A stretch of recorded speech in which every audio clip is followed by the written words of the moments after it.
Emmett, 35, senior engineer at a respectable mid-tier tech outfit. Let's label it Innovatech Solutions for convenience. I'm not chasing fame, and I'm not coasting either. I'm dependable. The kind of dev who untangles the messy problems and leaves the codebase cleaner than he found it. Been around long enough to remember 3 major restructures and at least 5 new mission statements. Outside of work, life runs on autopilot. Lift weights, boot up a game, drop by my parents' place on Sundays. My ambitions are modest. Steady projects, reasonable pay, minimal drama. The team's a balanced mix of fresh grads and battle-tested lifers. Arthur's one of the constants. Early 50s, project manager, practically part of the company's foundation. He started back when connecting to the internet made noise. If there's a chapter in this company's history, he lived through it. Cynical as hell, but fair. If you do good work, Arthur's got your back. If you slack off, he'll let you know. We also have Flynn, a kid in his early 20s, junior analyst, a little nervous, always trying to prove himself. Good kid, just needs experience. For years, things were fine. It was a meritocracy. You were judged on the quality of your work. If a project succeeded, the team got bonuses. If it failed, we all looked at what went wrong. Simple. Then, a few months back, the company hired a new HR executive. Her name was Elanora.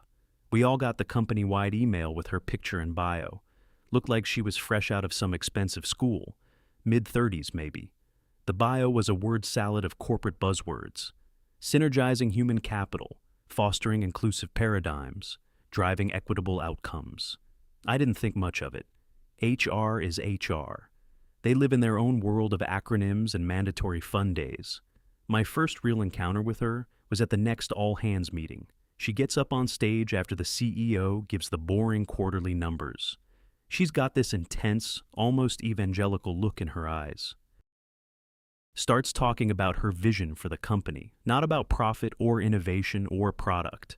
It was all about social change. She said Innovatech had a moral imperative to deconstruct the systemic biases inherent in the tech industry. I look over at Arthur. He's staring at the ceiling like he's praying for a meteor to strike the building. Elanora goes on about how the company isn't diverse enough, how there's an overrepresentation of certain demographics in leadership and technical roles. She never says too many men, but everyone knew what she meant. The air in the auditorium got real thick. A few women in the marketing department were nodding enthusiastically. Most of the engineers, me included, just sat there, trying to figure out if this would mean more paperwork. The first change was small, mandatory workshops. An email went out. Unconscious bias training, attendance required. We all had to file into a conference room for a 4-hour session. Some consultant stood at the front with a PowerPoint. It was exactly what you'd expect. We were told that as men in tech, we were swimming in a sea of privilege we couldn't even see, that our very presence could be a microaggression to others. We had to do these awkward role-playing exercises. Flynn got picked to act out a scenario where he talks over a female colleague in a meeting. The kid was so flustered he could barely speak. The consultant kept saying things like, "Notice the impulse to dominate the conversation? That's the patriarchy at work." I just sat in the back, silent. Arthur was next to me, doodling on his notepad. I glanced over. He was drawing a perfect schematic of a trebuchet.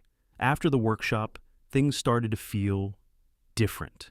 Elanora's HR department expanded. They hired a director of equity and belonging. New posters went up in the hallways. Stock photos of diverse groups smiling, with slogans like, "Equity is our strength."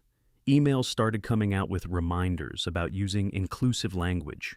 You couldn't say guys anymore if a woman was present. It had to be folks or team. It was all minor stuff, but it was constant. A low-level hum of ideological pressure. Then the rumors of restructuring started. The company had missed its quarterly targets. Wall Street wasn't happy. The C-suite announced that they needed to trim the fat. Layoffs were coming. A feeling of dread settled over the office. Everyone was on edge. Who would get the axe? Normally, it was based on performance. Low performers and people on failing projects would be the first to go. But Elanora was in charge of the process. She sent out a memo explaining that the layoffs would be handled through an equitable lens. It said the company would use this as an opportunity to rebalance the workforce and correct historical disparities. That memo was a bucket of ice water. We all knew what it meant. Arthur came by my desk later that day. He didn't say much, just looked at me, shook his head, and said something about how spreadsheets don't lie, but HR sure as hell tries. The day of the layoffs was surreal. It was a Tuesday or a Wednesday, I think. The sky was gray. The office was dead silent. Nobody was talking.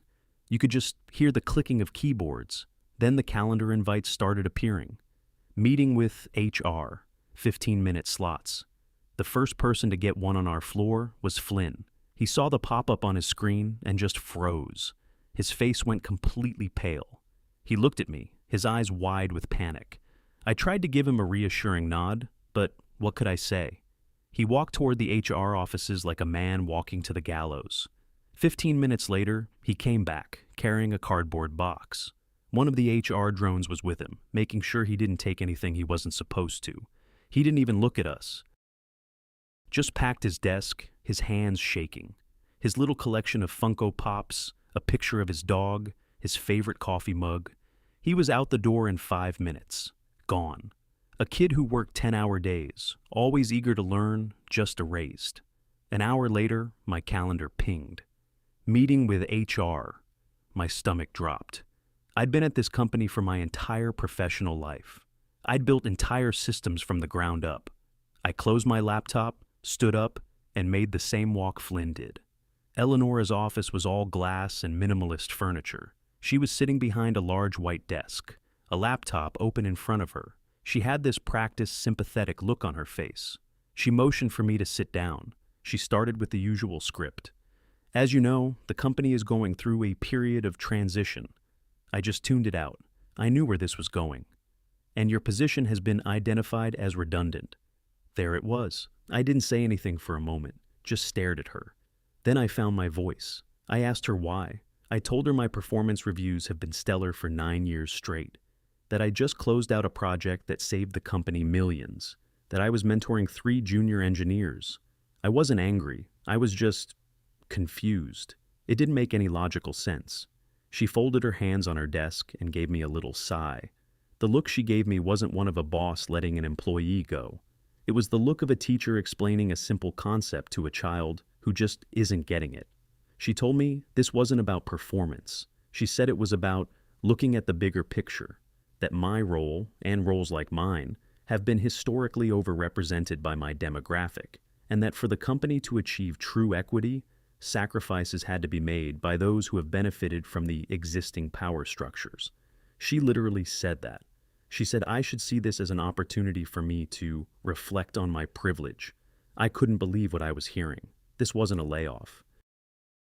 This was an ideological purge. I was being fired because of who I was, not what I did. All my years of hard work, my loyalty, my expertise, it meant nothing. I was just a statistic on her equity spreadsheet. I didn't argue. I knew it was pointless. Her mind was made up. I just stood up, said, okay, and walked out. Another HR drone handed me my box and followed me back to my desk. The walk of shame. Everyone trying not to look at you. I packed my things, my keyboard, my mouse, the little stress ball I'd had for years. As I was leaving, I saw Arthur. He caught my eye and just gave a slow, grim nod. He knew. I found out later that afternoon that Arthur got the call an hour after me. He told me about it when a bunch of us met up later. He walked into Elanora's office, sat down, and she started her script. He cut her off mid-sentence. He apparently just said, "Save it. I know why I'm here. You're firing all the competent men because you think it'll look good in a press release." She was taken aback, tried to deny it, started talking about holistic reviews. He just laughed at her. As he was leaving, he stopped at the door, turned around, and looked her dead in the eye. He told her, "This isn't over. You've made a very, very big mistake. See you in court."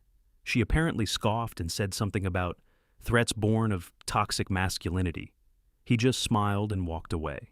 That night, about a dozen of us who got the axe met at a dive bar near the office.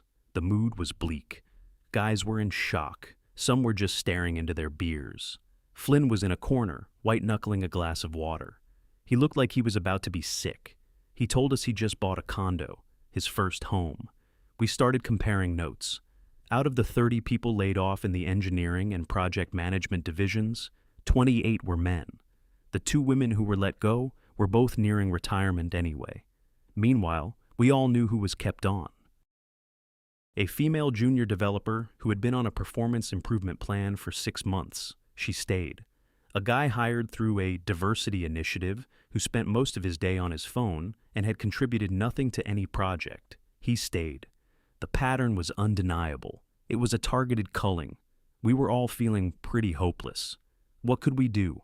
The company had all the power. Then Arthur spoke up. He commanded the room. His voice was calm but full of steel. He told us to stop feeling sorry for ourselves. He explained that what Elanora and the company did wasn't just unethical or stupid. It was illegal, blatantly, flagrantly illegal. He said this wasn't about feelings. This was about facts and evidence. He laid out a plan. We needed to document everything. Every performance review, every email from a boss praising our work, every project we ever completed. We needed to build a timeline. We needed to create a full list of everyone fired and everyone who stayed, along with their roles and, as best we could, their performance records. He said, "She thinks she's a revolutionary changing the world. She's just a zealot who broke the law, and we're going to hold her and this company accountable." For the first time that day, I felt a spark of something other than despair. It was a cold, hard anger, a sense of purpose. Arthur was right. This wasn't over. A sense of camaraderie started to build in that crappy bar. We were a bunch of guys who had been cast aside, told we were worthless because of our privilege. We were isolated, betrayed, and humiliated. But now, we weren't alone. We had each other. We spent the next 2 hours huddled around a table, planning. Laptops came out. We started a shared document. People were pulling up old emails on their phones, taking screenshots of performance metrics they still had access to. Flynn, who had been silent and broken, suddenly perked up. He was a data guy. He started organizing everything into a massive spreadsheet. The names, the dates, the job titles, the departmental demographics before and after the layoffs. The numbers were damning. The engineering department went from 70% male to nearly 50-50 in a single afternoon. All of the top-performing male leads were gone. All of them. It was a statistical impossibility for this to be random or based on performance. It was a purge, and we had the proof. By the end of the night, we had a plan. We would pool our money. We would find the most ruthless employment lawyer in the city. We would file a class action lawsuit for wrongful termination and gender discrimination. We weren't just going to ask for our jobs back. We were going to make them pay for what they did. We were going to make sure Elanora's grand social experiment blew up in her face. Walking out of that bar, the night air felt different. I was still unemployed. I was still facing an uncertain future. But I was no longer a victim. I was part of a team again. And we had a mission. The next few weeks were a blur of activity. We found a lawyer, a sharp, no-nonsense guy in his 60s who had been suing corporations for 40 years. We all met him in his stuffy, book-lined office. We laid out our case. We showed him the spreadsheet Flynn had created. The lawyer listened intently, not saying a word, just occasionally nodding. When we finished, he leaned back in his chair, and a slow grin spread across his face. He looked at us and said, "Gentlemen, in my 40 years of practice, I have rarely seen a case this beautifully obvious." He told us the company's HR department had handed us a multi-million-dollar win on a silver platter. Their arrogance, he explained, was their undoing. They were so convinced of their own moral righteousness that they didn't even bother to hide what they were doing. He agreed to take the case on contingency. He knew it was a slam dunk. The work was just beginning. We had to give depositions, collect more evidence, and prepare for a long fight. It was tough. My savings started to dwindle. I started looking for another job, but it was hard to explain why a top engineer was suddenly on the market. The official story from Innovatech was that my position was eliminated due to restructuring. But the tech world is small. Rumors travel. Some recruiters seemed hesitant, as if I was damaged goods. It was a demoralizing time. Some of the guys in our group started to lose hope. But Arthur kept us all together. He organized weekly calls. He kept us focused. He was our rock. He reminded us of what was at stake. It wasn't just about the money. It was about standing up to a system that had decided we were disposable. It was about fighting for the simple idea that people should be judged by the content of their character and the quality of their work, not by their gender. We were fighting for fairness itself, and that was a cause worth fighting for. The lawsuit was officially filed. A legal notice, thick as a phone book, was delivered to Innovatech's corporate headquarters. The initial reaction from the company was exactly what we expected. Publicly, they released a short, sterile statement about not commenting on pending litigation. Internally, however, Elanora went on the offensive. I heard about it from a couple of old contacts who were still inside, people who were quietly rooting for us. She held a company-wide town hall meeting, stood up on the same stage where she'd announced her grand vision. She framed our lawsuit as a desperate, pathetic attack from a group of disgruntled former employees who couldn't handle progress. She told everyone it was a frivolous suit, an attempt to intimidate the company and halt its important work in creating an equitable environment. She spoke of vested interests and resistance to change. She was basically painting us as villains in her corporate superhero story. She was the hero fighting for justice, and we were the angry mob trying to protect our privilege.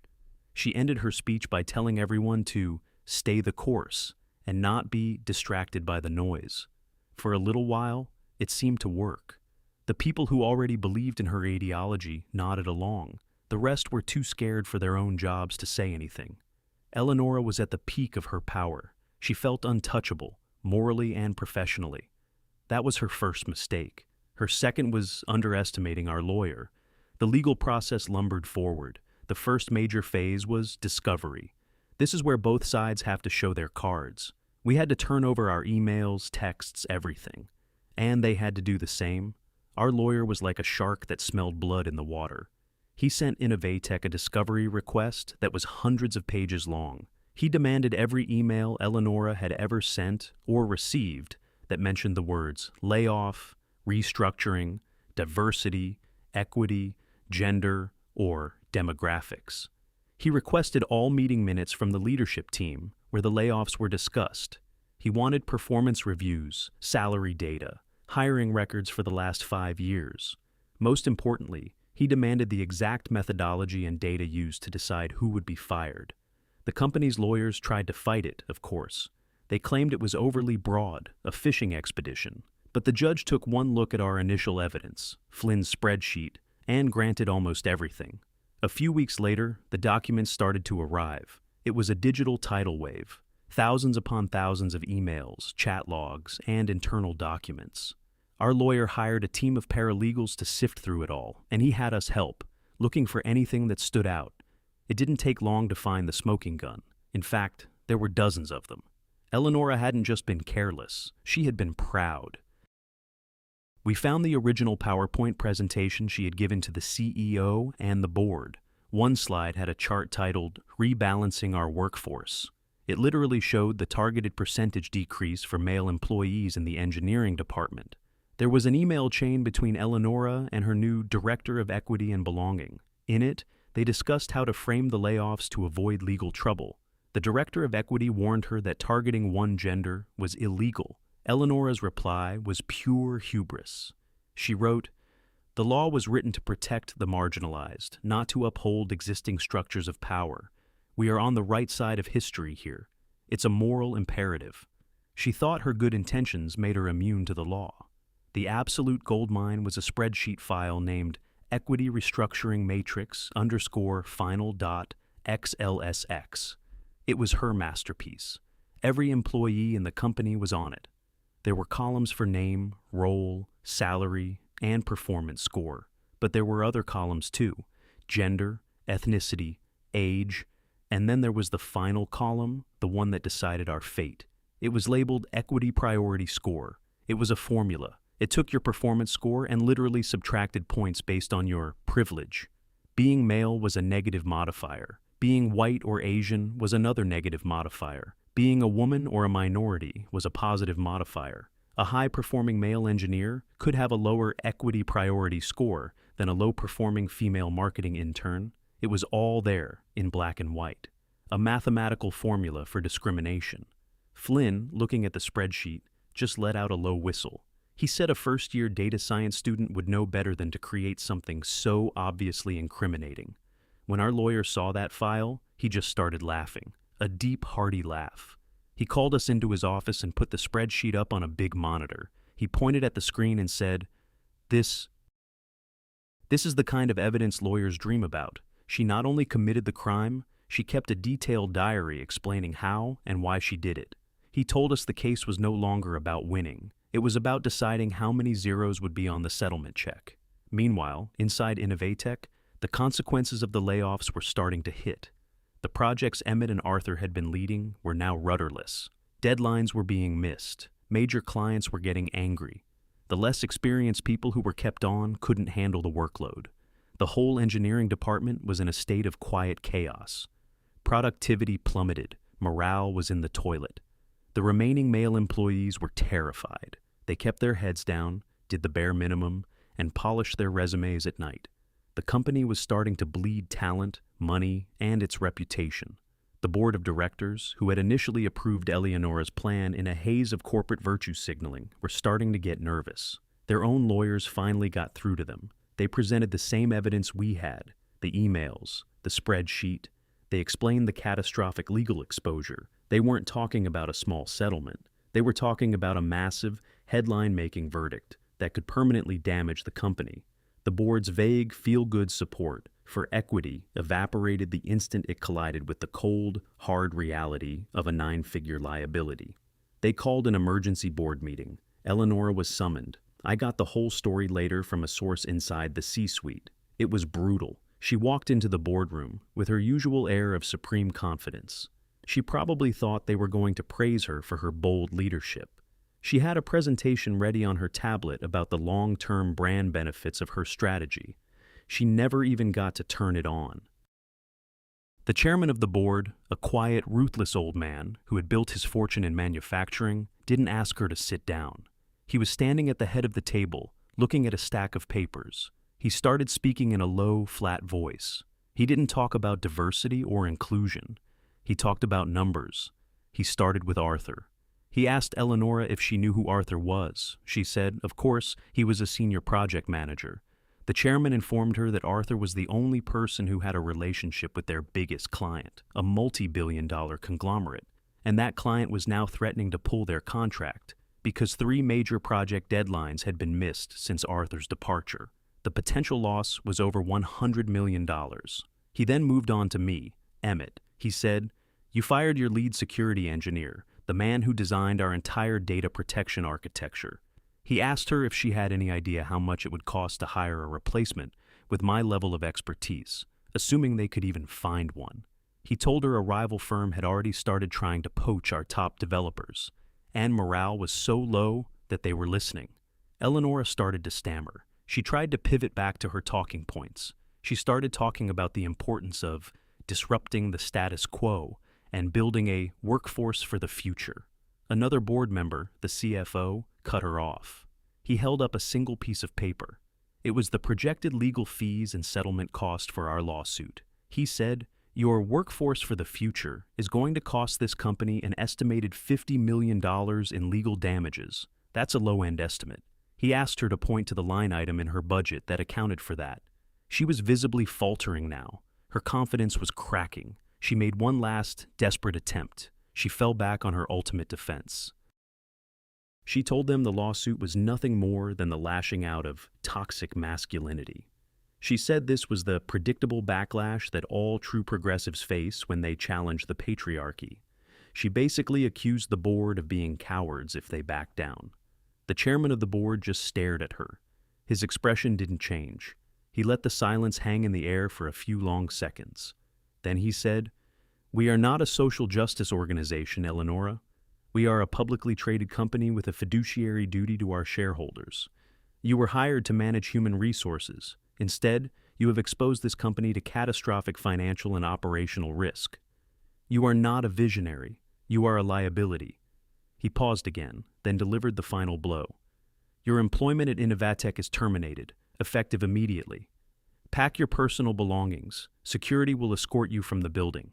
She just stood there, completely stunned. Her mouth was slightly open, the color drained from her face. In that moment, all the arrogance, all the self-righteousness was gone. All that was left was raw, unfiltered panic. She finally understood. The system she thought she commanded didn't care about her ideals. It only cared about profit and loss. And she was now firmly in the loss column. The story of her exit became a legend at the company. 2 large security guards met her at the boardroom door. They walked her back to her glass-walled office. The entire floor went silent, watching the drama unfold. She was given a single cardboard box. As she hurriedly packed her things, her corporate awards, her books on feminist theory, she looked out at the people she had saved, the women she had protected from layoffs, the diverse hires she had championed. Not one of them would meet her eye. They just stared at their screens, pretending to work. Nobody said a word of support. Nobody thanked her. To them, she wasn't a hero anymore. She was a failure, a pariah. And associating with her was a career risk. She had been betrayed by the very people she had sacrificed us for. In her moment of humiliation, she was completely and utterly alone. After she was gone, things at Innovatech moved fast. The company's lawyers called our lawyer the very next day. They didn't want to go to court. They didn't want any more publicity. They wanted to settle. Our lawyer negotiated hard. The final settlement was enormous. It was enough for every single one of us to be more than just made whole. It was life-changing money for some of the guys, like Flynn. He could pay off his condo and have plenty left over. The company also had to issue a formal public apology, though it was written in vague corporate speak that didn't admit guilt directly. But we didn't care. We had won. The victory was sweet, but what came next was even better. Arthur and I took our share of the settlement and decided to start our own business, a small, specialized IT consulting firm. We hired a few of the other guys who were laid off with us. Our business model was simple. We had one core value: competence. We didn't care about anyone's demographics. We cared if they could do the job. Our reputation preceded us. Because we were the guys Innovatech had stupidly fired, clients knew we were good. Our first big client? It was the multi-billion-dollar conglomerate that was about to leave Innovatech.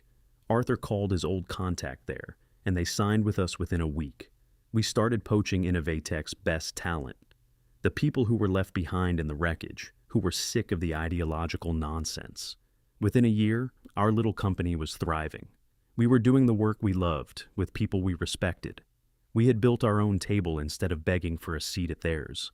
As for Elanora, her fate was the perfect punchline to the whole sorry joke. Her name was radioactive.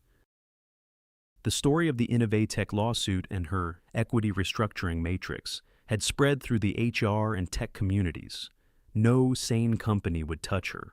I looked her up on LinkedIn once, maybe 6 or 8 months after she was fired. Her profile was a monument to self-delusion. Her headline was Transformational HR Leader, Champion of Equity, Building Inclusive Cultures. She was trying to rebrand herself as a freelance consultant, but her posts had 0 engagement, just a sad void. The last I heard, she was giving a free webinar on YouTube about surviving corporate misogyny. It had 17 viewers. She, who had judged and dismissed us based on our immutable characteristics, was now being judged by the consequences of her own actions. She wanted to dismantle what she saw as an unfair system.